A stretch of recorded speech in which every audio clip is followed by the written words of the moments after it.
Irmãos, nessa manhã está presente conosco aqui o reverendo Marcos Jazéias, ele que é pastor na igreja presbiteriana ali em João Lisboa, e ele é quem trará a palavra de Deus para nós hoje. A pregação da palavra será feita por ele e também depois ele ministrará o batismo e a ceia do Senhor. Então convido aqui à frente o pastor Marcos Jazéias para que ele nos conduza nesse momento.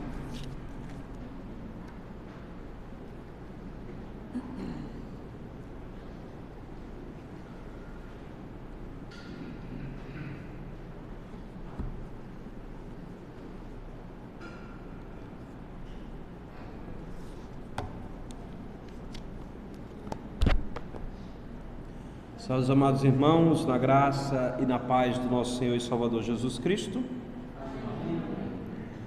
Convido nesse momento a igreja a abrir a escritura no livro de Efésios, capítulo 2, nós vamos ler do versículo 8 até o versículo de número 10.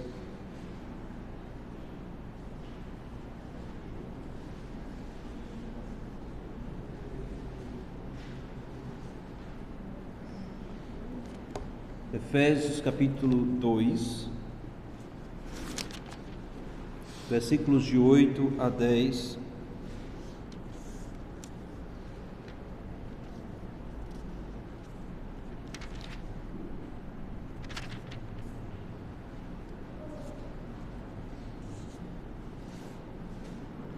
Efésios 2, de 8 a 10, que diz o seguinte: porque pela graça vocês são salvos mediante a fé.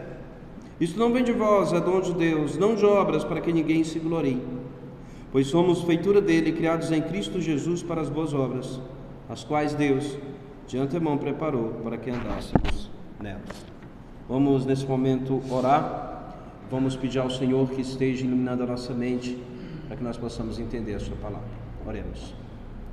Senhor Deus grandioso, Criador dos céus e Criador da terra, obrigado, Pai, por esse momento que nós podemos estar diante de Ti. Obrigado, Senhor, por esse momento que nós podemos aprender mais a respeito de Ti e a respeito da Tua palavra.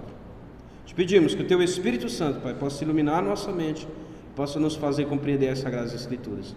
Em nome de Jesus que a Ti nós oramos. Amém.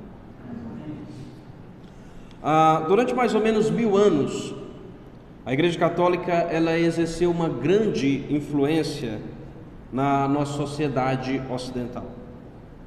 No decorrer desse período aconteceram várias coisas que contribuíram para o desenvolvimento da nossa sociedade. Foi a igreja que criou os primeiros hospitais, foi a igreja que criou os primeiros orfanatos, as primeiras universidades. E mais tarde foi no seio dessas universidades que surgiu o chamado método científico. E por isso é que quando nós analisamos a história, nós vamos ver que a maioria dos pais das áreas das ciências ou de áreas que estão ligadas às ciências são cristãos. Como, por exemplo, os precursores do método científico, que é Roger Bacon e Guilherme de Ockham, eles eram frades franciscanos. E o próprio pai do método científico, Francis Bacon, que era também um anglicano, e que via a ciência como um meio de se glorificar a Deus. Então o que nós vemos é que coisas boas aconteceram durante o período de mais ou menos 1000 anos que a Igreja Católica ela foi a instituição mais poderosa da sociedade ocidental, que é o período conhecido como Idade Média. Coisas que trouxeram impactos positivos até mesmo para depois desse período, como o caso do método científico que eu citei, que foi criado já no período moderno, mas que os precursores estão ali na Idade Média. Mas também coisas ruins aconteceram. Alguns exemplos do que aconteceu naquela época era a venda de indulgências, que era a venda de perdão de pecados. A igreja ela emitia um documento que era assinado pelo Papa e que declarava o perdão de pecados de quem comprava esse documento. Para você ter uma ideia, até mesmo os pecadores, o pecado daquelas almas que haviam ido para o purgatório, eles poderiam ser perdoados. Se você tivesse um ente querido que havia falecido e esse ente querido, você acreditava que ele estava no purgatório, então você poderia comprar ali um documento assinado pelo Papa, e aquela pessoa iria para o paraíso, segundo eles. Então, a própria ideia de purgatório, ela já é uma aberração diante das Escrituras, porque a Escritura vai nos dizer que depois da morte segue-se o juízo. Sem falar da corrupção moral da igreja, como a simonia, que era a venda de cargos eclesiásticos, a quebra do celibato, que era feita pelos clérigos daquela época, que cometiam as imoralidades sexuais mais abomináveis. Tudo isso então levou muitos cristãos piedosos a ansiar e a lutar por uma reforma na igreja. E daí surgiram as figuras dos pré-reformadores e dos reformadores. Pré-reformadores como John Wycliffe e John Hus, e reformadores como Lutero, Zwinglio, Calvino e outros. Mais tarde, já no século XX, alguns eruditos como Geoffrey Elton e João Batista Metz, eles vão analisar a história da reforma protestante e eles vão chegar à conclusão de que haviam 5 pontos que eram defendidos pelos reformadores, 5 pontos que se destacam ali nos documentos reformados, nas confissões e nos catecismos. E essas pessoas vão chegar a essa conclusão. Haviam 5 pontos que eram enfatizados pelos reformadores. No entanto, esses eruditos, preste atenção, esses eruditos, eles não criaram estes pontos. Eles apenas sistematizaram como uma lista de 5 pontos, porque esses pontos eles já estavam presentes nas obras e documentos reformados. Eles já estavam presentes também na própria Escritura. E como nós vamos ver hoje, eles estão presentes nesse texto de Efésios, capítulo 2, versículos de 8 a 10. 4 destes pontos, eles estão explicitamente ensinados, enquanto que um está implícito. Em suma, então, o que estes pontos nos ensinam é que a nossa salvação ela começa e termina em Deus. E eu creio que seja esse o ensinamento principal desse texto que nós acabamos de ler. A nossa salvação, ela começa e termina em Deus. É isso que você precisa entender. É disso que você precisa saber quando sair daqui esta manhã. A nossa salvação, ela começa e ela termina em Deus. Mas para entendermos como esse texto ele nos traz esse ensinamento, nós precisamos primeiro entender o contexto no qual ele está inserido. E a carta aos Efésios, ela foi escrita pelo apóstolo Paulo ali entre os anos de 60 e 62 depois de Cristo. Éfeso era uma cidade grega que naquela época era a capital da província romana da Ásia. Ela ficava ali localizada na costa ocidental da Ásia Menor, e era o centro da adoração da deusa grega Diana. Portanto, era uma cidade onde havia bastante idolatria, bastante imoralidade sexual. Paulo escreve para esses cristãos a fim de ensiná-los que eles haviam sido salvos dessas coisas, que eles haviam sido salvos dessas idolatrias, que eles haviam sido salvos dessa imoralidade, que agora eles faziam parte do povo de Deus na terra. Paulo escreve para ensinar os cristãos a maravilha e as implicações práticas de ser igreja em Cristo. E a primeira coisa que Paulo ensina é que Deus, ele é o centro da nossa salvação. Nesse contexto, ele está nos ensinando que nós fomos vivificados em Cristo, que no passado nós estávamos mortos em nossos delitos e pecados, mas que o Espírito Santo, de uma forma soberana, ele iluminou a nossa mente, ele nos fez perceber o estado de miséria no qual nós nos encontrávamos, ele nos fez perceber a necessidade que nós temos de Cristo. Então este mesmo Espírito, ele nos deu o presente da fé no Filho de Deus. Quando nós depositamos fé em Cristo, nós o reconhecemos como o nosso representante diante de Deus. Nós reconhecemos que ele teve uma vida de perfeita obediência em nosso lugar. Nós reconhecemos que ele morreu na cruz e que foi a nossa dívida que foi paga quando Jesus Cristo morreu. A fé, de uma certa forma, ela é a cola que nos une a Cristo. Pela fé, nós passamos a fazer parte do corpo de Cristo, que é a igreja. Por isso, no versículo 6, Paulo ele nos fala que ele nos ressuscitou juntamente com Cristo. Ele nos fez assentar nos lugares celestiais em Cristo. Quando Cristo ressuscitou, ele ressuscitou como o nosso representante diante do Pai. Quando Cristo se assentou à direita de Deus Pai, ele se assentou como o nosso representante. Em Cristo, nós já estamos ressuscitados. Em Cristo, nós já estamos no céu. Em Cristo, nós já estamos reinando. Cristo está no céu. E Cristo está no céu não como um fantasma sem corpo, mas Cristo está no céu em corpo, em carne e osso. Sim, com um corpo glorificado, mas com um corpo de carne e osso. E Ele está assim para representar a humanidade. Cristo é o nosso representante no céu, e nós somos os seus representantes na terra. Pela fé, nós estamos unidos a Cristo. E Paulo então vai nos dizer: olha, tudo isso é graça. No versículo 8 ele diz: porque pela graça vocês são salvos. E aqui nós vemos o primeiro dos 5 pontos da reforma. O primeiro dos 5 pontos que nós temos nesse texto, que é somente a graça. O que é a graça? A graça é o favor imerecido. Nós recebemos a salvação completamente de graça. Nós não poderíamos fazer nada para sermos salvos. Paulo ele já havia dito: estávamos mortos em nossos delitos e pecados. Estávamos mortos, não meramente doentes, mas nós estávamos mortos. E o morto, ele não pode fazer nada por si mesmo.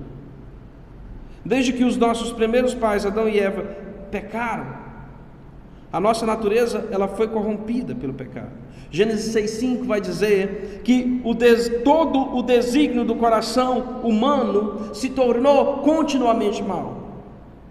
Jeremias capítulo 17 versículo 9 vai dizer que o coração do ser humano é enganoso e desesperadamente corrupto. Por isso nós não podíamos fazer nada para sermos salvos. A nossa salvação ela foi pela graça. Você foi salvo pela graça. Que tipo de sentimento você tem quando você sabe disso? Quando você sabe que você foi salvo pela graça? Os sentimentos que deveriam vir aos nossos corações deveriam ser: primeiro, humildade, depois, temor. Humildade, de entender: eu não sou melhor do que ninguém. Quando nós vemos pessoas entregues a si mesmas, quando nós vemos pessoas entregues aos seus prazeres, aos seus vícios, enfim, à carne, em vez de nós nos sentirmos melhores, em vez de nós dizermos: eu estou me saindo bem, eu estou me saindo melhor, porque eu consegui ter mais domínio próprio, ou como está na moda dizer, eu tenho mais inteligência emocional, nós deveríamos dizer: aquele é o meu retrato sem Cristo. Se Cristo não tivesse sido misericordioso para comigo, se Ele tivesse me deixado entregue a mim mesmo, então eu estaria daquela forma, ou eu estaria pior. E diante disso, então, nós devemos amar aqueles que estão perdidos. Nós devemos estender a mão para estas pessoas.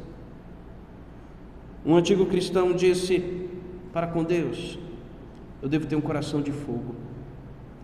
Para comigo mesmo, eu devo ter um coração de pedra. E para com o próximo, eu devo ter um coração de amor. Mas o que acontece é que muitas vezes nós fazemos o contrário disso. Para com nós mesmos, nós temos um coração complacente, um coração que justifica os nossos pecados. Mas para com o próximo a gente tem um coração de pedra. A gente não consegue olhar para o outro com compaixão quando ele comete algum pecado. Diante da graça, nós devemos também ter temor. Diante da graça, nós devemos entender que tipos de coisas vias nós podemos fazer se Deus nos deixar entregues a nós mesmos. Mesmo aquelas pessoas que já foram convertidas, mesmo essas pessoas ainda possuem os resquícios do velho homem, ainda são tentadas pela velha natureza. E se não for pela graça de Deus e manter essas pessoas em santidade, elas podem cair profundamente. Embora sim, nós creiamos que elas não irão cair finalmente, mas elas podem cair profundamente. Inclusive, uma tradução literalista para esse texto seria: sois tendo sido salvos. Algo que não faz o menor sentido em nossa língua portuguesa, mas que traz a ideia de que a salvação ela é algo que já aconteceu, mas a salvação ela é algo que também está acontecendo e ela é algo que vai acontecer. Nós já fomos, Cristo já morreu por nós, nós já fomos eleitos, nós já somos novas criaturas, mas ainda temos os resquícios do pecado, nós ainda estamos sendo santificados, nós já fomos salvos do pecado, mas nós ainda estamos sendo salvos do pecado, e no futuro nós seremos completamente salvos do pecado e de todos os efeitos do pecado. Salvos do pecado. Então, a pergunta é: você tem vigiado? Você tem lutado contra os seus pecados? Ou você está como um fariseu, simplesmente apontando para os outros, simplesmente apontando para o pecado dos outros? Nós somos salvos pela graça, mediante a fé. É isso que o apóstolo Paulo nos ensina aqui, na segunda parte do versículo 8. Ele vai nos ensinar o sola fide. Note que o apóstolo Paulo, ele não diz que nós somos salvos pela fé, mas ele diz que nós somos salvos mediante a fé. A fé não é o motivo pelo qual nós somos salvos. Não é que na eternidade passada Deus olhou para o futuro e viu que nós teríamos fé e por isso então Ele nos escolheu. Não, não é isso. Se isso tivesse acontecido, nós seríamos salvos não pela graça, mas seríamos salvos pela fé. Nós não seríamos salvos por Deus, mas nós seríamos salvos pela nossa capacidade de ter fé. Então não seria completamente de graça. Por quê? Porque nós estaríamos dando algo em troca. E o que é que nós estaríamos dando em troca? A nossa fé. Em última instância, a escolha não teria sido de Deus, a escolha teria sido nossa. Nós que decidimos ter fé. A fé não é o motivo pelo qual nós somos salvos. A fé, ela é o meio pelo qual nós somos salvos. É mediante a fé. E por que nós devemos crer assim? Por que devemos nos apegar a este detalhe? Porque a glória, ela não deve ser dada ao homem. A glória da nossa salvação, ela pertence somente a Deus, como nos ensina Isaías, capítulo 42, versículo 8,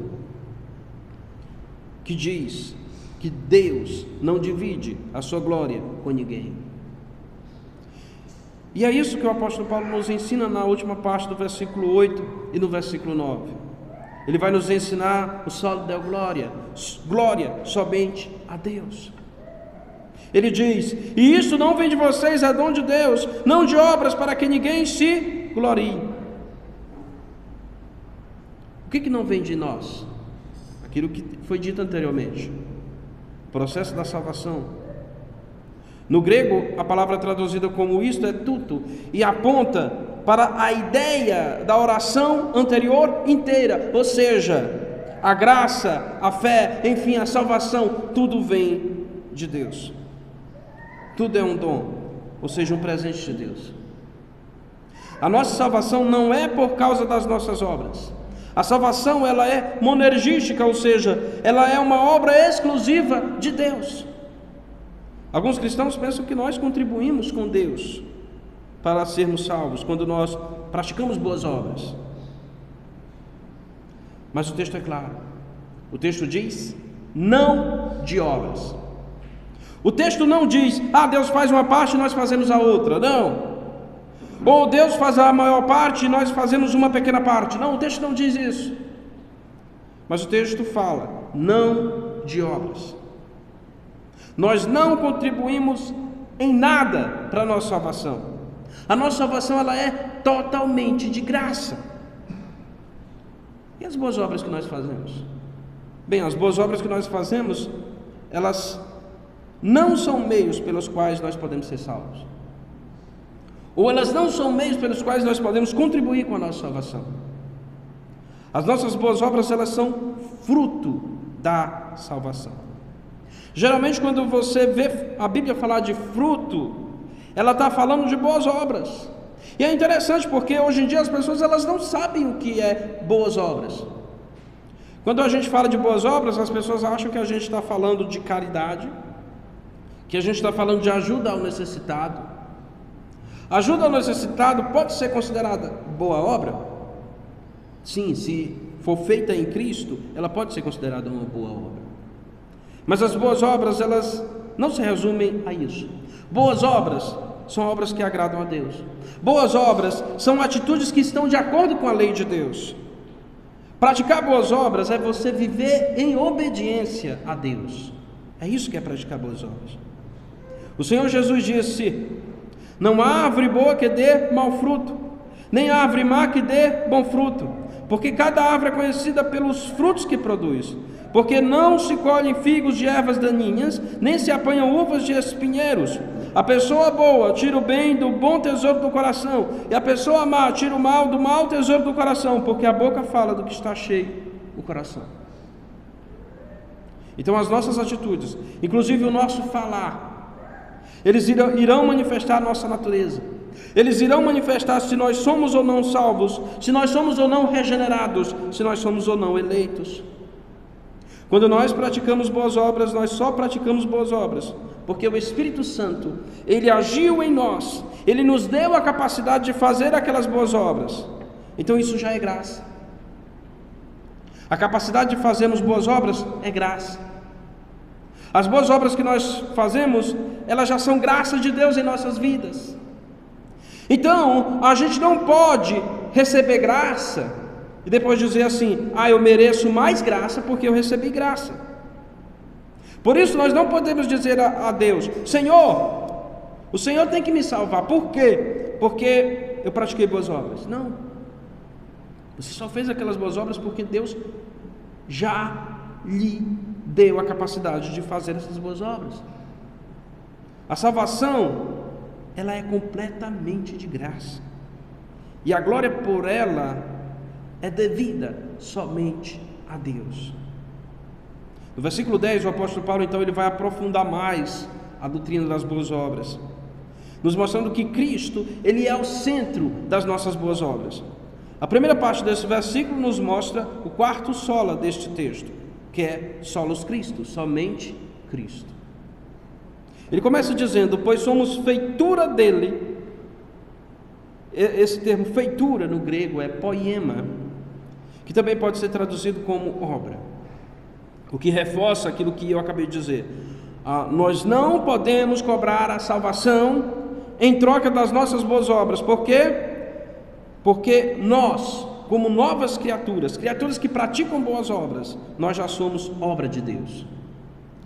E Paulo, ele continua dizendo que somos novas criaturas, criadas em Cristo Jesus. Quando Deus nos criou originalmente, ele já nos criou por meio de Cristo.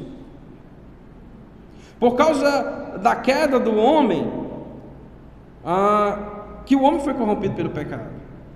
E agora Deus, por meio de Cristo, o mesmo Logos, pelo qual ele fez todas as coisas, ele está restaurando a criação.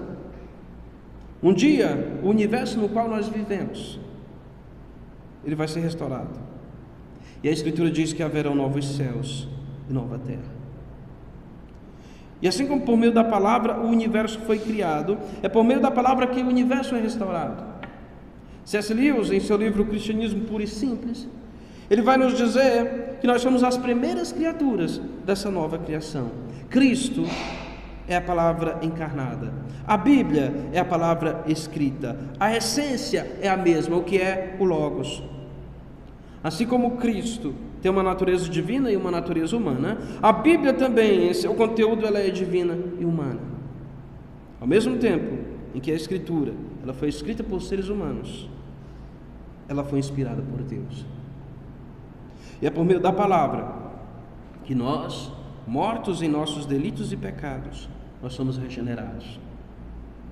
Porque a fé vem pelo ouvir, e o ouvir pela palavra de Cristo, diz Romanos capítulo 10, versículo 17. É por meio da palavra que é tirado o coração de pedra e colocado o coração de carne.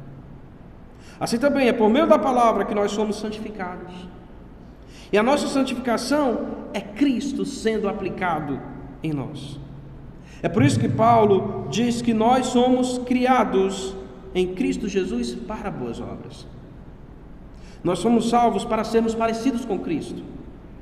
Nós fomos salvos para praticar boas obras, obras que são aceitáveis diante de Deus. E o que são obras que são aceitáveis diante de Deus? As obras de Cristo. Cristo que é o perfeito varão, ou seja, o ser humano ideal. O Espírito vai a cada dia nos tornando mais parecidos com Cristo, aplicando o caráter de Cristo em nós. Então, quando Deus olha para os nossos pecados, e Ele vê as obras de Cristo, e Ele nos julga pelas obras de Cristo, Ele não está sendo injusto. Por quê? Porque Ele está vendo aquilo que nós seremos no futuro. Porque Ele está vendo a imagem de Cristo formada em nós. E o breve catecismo, na sua pergunta 37, ele vai indagar: quais são as bênçãos que os fiéis recebem de Cristo na hora da morte? E vai responder: as almas dos fiéis na hora da morte são aperfeiçoadas em santidade, e imediatamente entram na glória, e os corpos que permanecem unidos a Cristo descansam na sepultura até a ressurreição. Quando nós morremos, as nossas almas, elas são aperfeiçoadas em santidade. As nossas almas, elas se tornam semelhantes à alma de Cristo. Mas os nossos corpos, eles vão permanecer debaixo do poder da morte por um certo tempo, até a volta de Jesus, quando Cristo voltar. Então as nossas almas voltarão a se unir com os nossos corpos, e nós seremos ressuscitados com um corpo glorificado, assim como Cristo foi ressuscitado com um corpo glorificado. Então nós estaremos completamente libertos, tanto do pecado quanto dos efeitos do pecado. Nós seremos completamente parecidos com Cristo. A imago Dei, a imagem de Deus, ela estará completamente restaurada em nós. Nós seremos plenamente a imagem e a semelhança de Cristo, que é Deus encarnado, a perfeita revelação do Deus invisível. A última parte do versículo 10 nos mostra que o caráter de Cristo, ele nos foi revelado. Ela diz: as quais Deus de antemão preparou para que andássemos nelas. O que nos foi preparado de antemão para que andássemos nelas? Aquilo que vem anteriormente. As boas obras em Cristo Jesus. O que são boas obras, como aprendemos? Boas obras é você viver de acordo com a vontade de Deus. Viver de acordo com a lei de Deus, que foi perfeitamente cumprida em Cristo. Então, antes de Cristo vir, a lei de Deus, ela já foi apresentada. Onde? Nas Escrituras. O homem ideal, o bem-aventurado do Salmo 1, é aquele que medita na lei de dia e de noite. Este homem, ele nos foi apresentado. O caráter de Cristo já nos foi manifestado nas Escrituras do Antigo Testamento. Aquilo que Deus considera como sendo boas obras, já nos foi dado de antemão na lei moral de Deus, que são os 10 mandamentos. E o fato de nós só conseguirmos cumprir perfeitamente essa lei em Cristo, já nos foi dado quando Deus deu ao seu povo a lei cerimonial, com suas festas e rituais que apontavam para Cristo.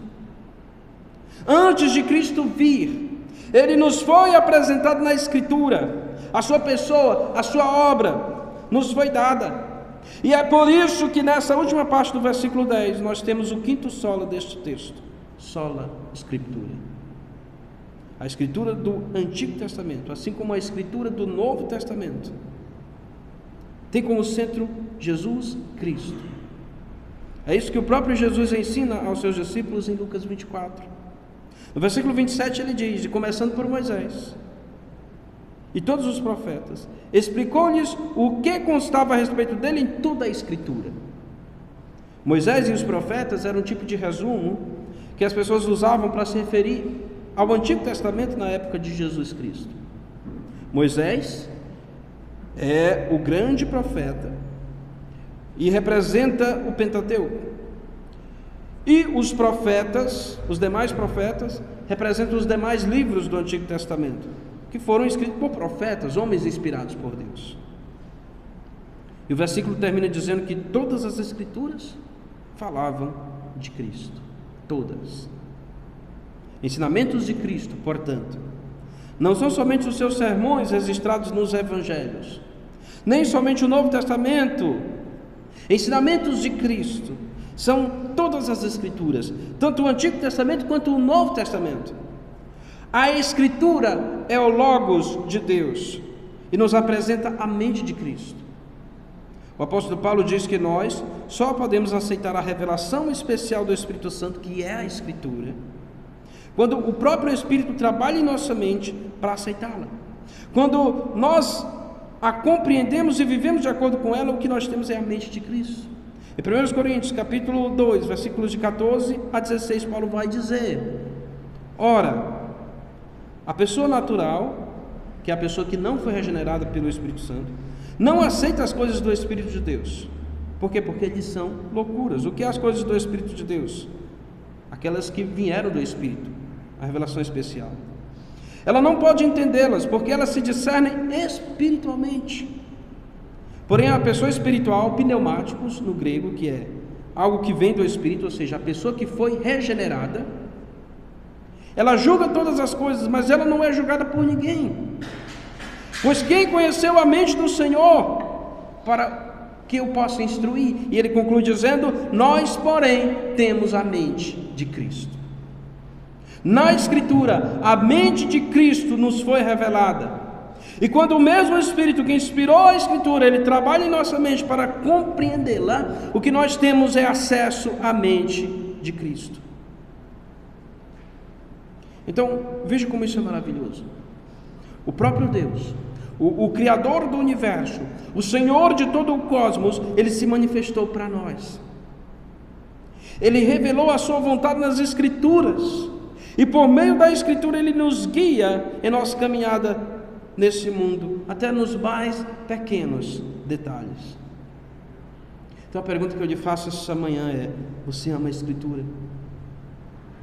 Você busca de todo o seu coração e em todas as coisas obedecer?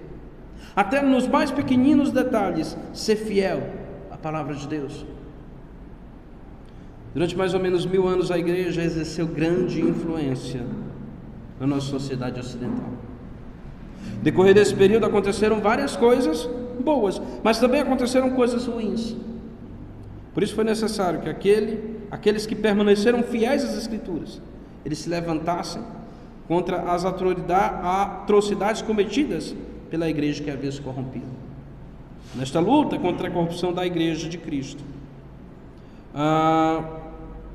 nesta luta contra a corrupção da igreja, os cristãos genuínos, eles enfatizaram 5 doutrinas, que mais tarde seriam sistematizadas em 5 pontos, os conhecidos 5 solas da reforma.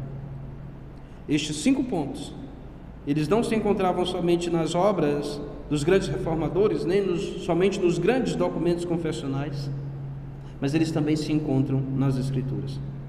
Mais especificamente, neste texto de Efésios, capítulo 2, versículos de 8 a 10, que nós acabamos de ouvir a exposição. Que, em suma, vai nos ensinar que a nossa salvação, ela começa e termina em Deus. Pois Ele, em Cristo, o Logos, é o autor e consumador da nossa fé. Como diz Hebreus, capítulo 12, versículo 2. Nesse momento, quero convidar os irmãos a se colocarem de pé. Vamos orar e vamos agradecer ao Senhor pela sua palavra. Oremos. Senhor Deus, obrigado, Pai, por esse momento que nós podemos ouvir a Tua palavra. Obrigado, Senhor, porque o Teu Espírito trabalha em nossa mente, porque o Teu Espírito nos faz compreendê-la. Que nós possamos, ó Senhor, compreendê-la e viver para Ti, viver para a Tua honra, viver para a Tua glória. Em nome do Teu amado Filho Jesus, que a Ti nós oramos. Amém. Vou fazer algumas perguntas e você irá me responder. Você crê em Deus Pai Todo-Poderoso, Criador dos céus e da terra? Sim. Você crê em Jesus Cristo, seu único Filho, nosso Senhor? Sim. Você acredita que Jesus Cristo foi concebido por obra do Espírito Santo? Sim. Você acredita que Jesus Cristo nasceu da Virgem Maria? Sim. Você acredita que Jesus Cristo padeceu sob o poder de Pôncio Pilatos, foi crucificado, morto e sepultado? Sim. Você acredita que Jesus Cristo desceu à sepultura? Sim. Você acredita que Jesus Cristo ressurgiu dos mortos ao terceiro dia? Sim. Você acredita que Jesus Cristo subiu aos céus? Sim. Acredita que Ele está sentado à mão direita de Deus Pai Todo-Poderoso? Sim. Você acredita que Jesus Cristo irá vir para julgar os vivos e os mortos? Você acredita no Espírito Santo? Sim. Você acredita na Santa Igreja Universal? Sim. Você acredita na comunhão dos santos? Sim. Você acredita na remissão dos pecados? Sim. Você acredita na ressurreição do corpo? Sim. Você acredita na vida eterna? Sim. Você está disposto a se submeter às autoridades desta igreja, enquanto elas forem fiéis às Sagradas Escrituras? Sim. Você está disposto a servir esta igreja com seus dons e talentos e com seus bens? Sim.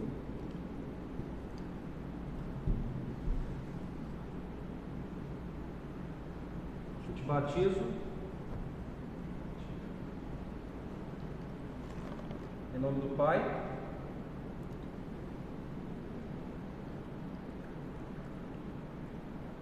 em nome do Filho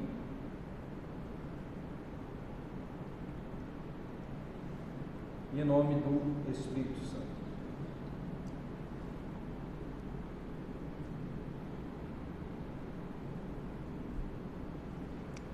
Vamos orar.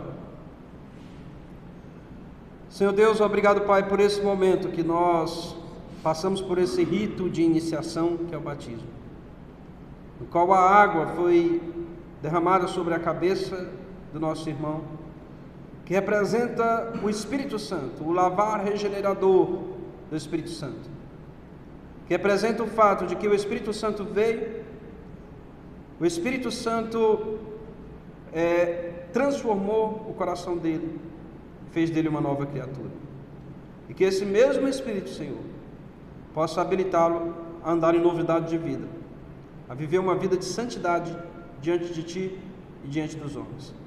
Em nome do Teu amado Filho Jesus Cristo que a Ti nós oramos. Amém.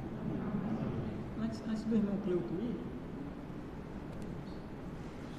essa lembrancinha da igreja, isso aqui é uma Bíblia. Obrigado. Vocês estão vendo essa Bíblia já faz tempo. Obrigado por tudo. Tá, tira uma foto aí.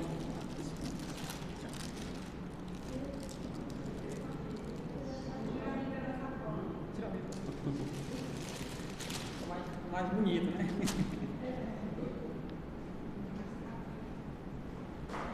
Mostra aqui, pastor.